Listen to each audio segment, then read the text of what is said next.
Tila simponya ng pag-ibig at pag-asa ang kanilang mga tinig.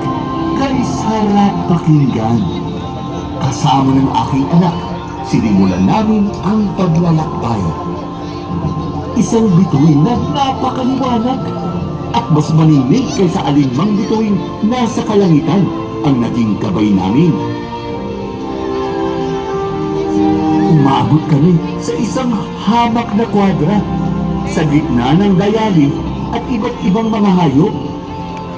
Doon, natagpuan namin sina Maria, Jose, at ang bagong panganak na Haring Sanggol. Hindi namin maipaliwanag ang aming kaligayahan nang masaksihan ito. At sa sagradong sandaling yun, napaisip ako, Hari? Ngunit sa ganitong sabsapan lamang ipinanganak? Walang garbo, walang salo-salo. Napakapayak.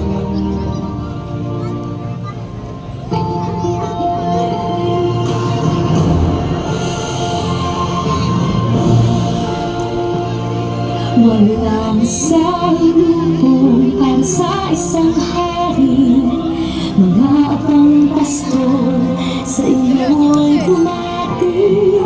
Walang karangyaan o anumang yaman. Nagstulang alipin para sa ating kaligtasan. Ang tawag sa'yo'y Emmanuel. Ang Diyos ay nasa atin, kasama natin siya ay si Jesus. Emmanuel, ang Diyos ay nasa atin, kasama natin.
Nabangha ako sa kahalagahan ng gabing iyon.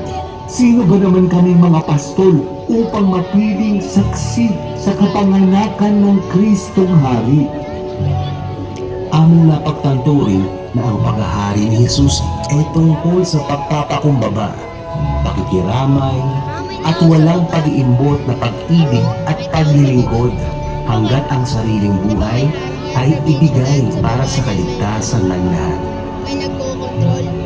Ibang-iba sa mga makamundong uri ng pamumuno kung saan kapangyarihan, karangyaan at kayamanan ang naghahari. Noong gabi yun, bumalik kami ritong niluluwalhati at pinupuri ang Diyos dahil sa lahat ng mga bagay na aming narinig at nasaksihan.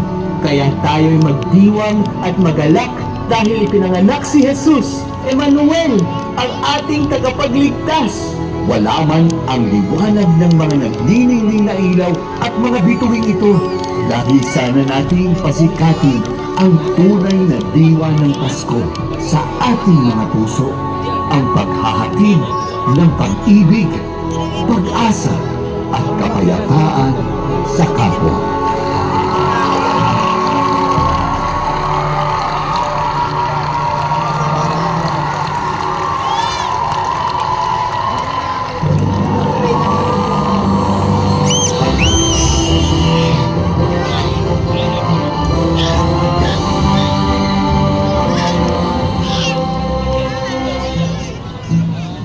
Picture saya-saya pala magpasko dito sa inyo.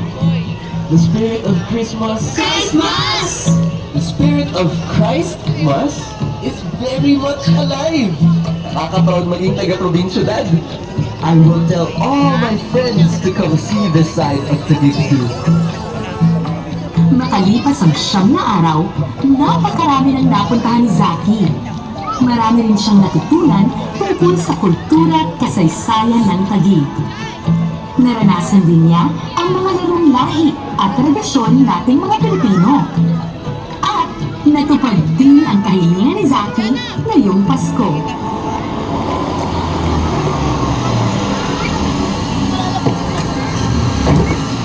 Dad! Mom! Zach, anak! Merry Christmas!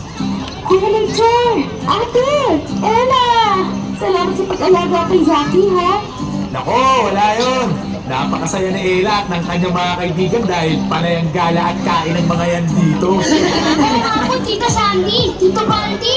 Sana sa summer vacation ulit. Mom, Dad, I really had the best Christmas break. Kaya pala probinsya na ng tawag sa Taguig. Would you believe, meron pang fishing and farming dito? Ang sarap din ng mga delicacies na pinatry nila sa akin. I got to fly a kite and play games out on the streets. Ang dami namin ng pasyalan. Wait, why don't we all go to TLC Park tomorrow? Slow down anak, parang hinahabol. Sige lang, ihanda naman ani ang Noche Buena. Tapos, mag-istoryahanay ulit kita manta. Pero nga na kita, Ate Isay. Ay, wait! Bakit?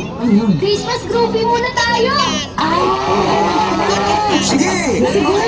Dito, dito, sa may Christmas tree. Okay, 1, 2, 3, say Merry Christmas!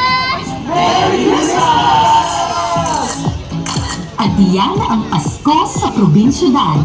Dahil ang Pasko sa Taguig ay pag-ibig. May we all have a blessed Christmas and a Christ-filled New Year. Big, big, dream big, I love Taguig!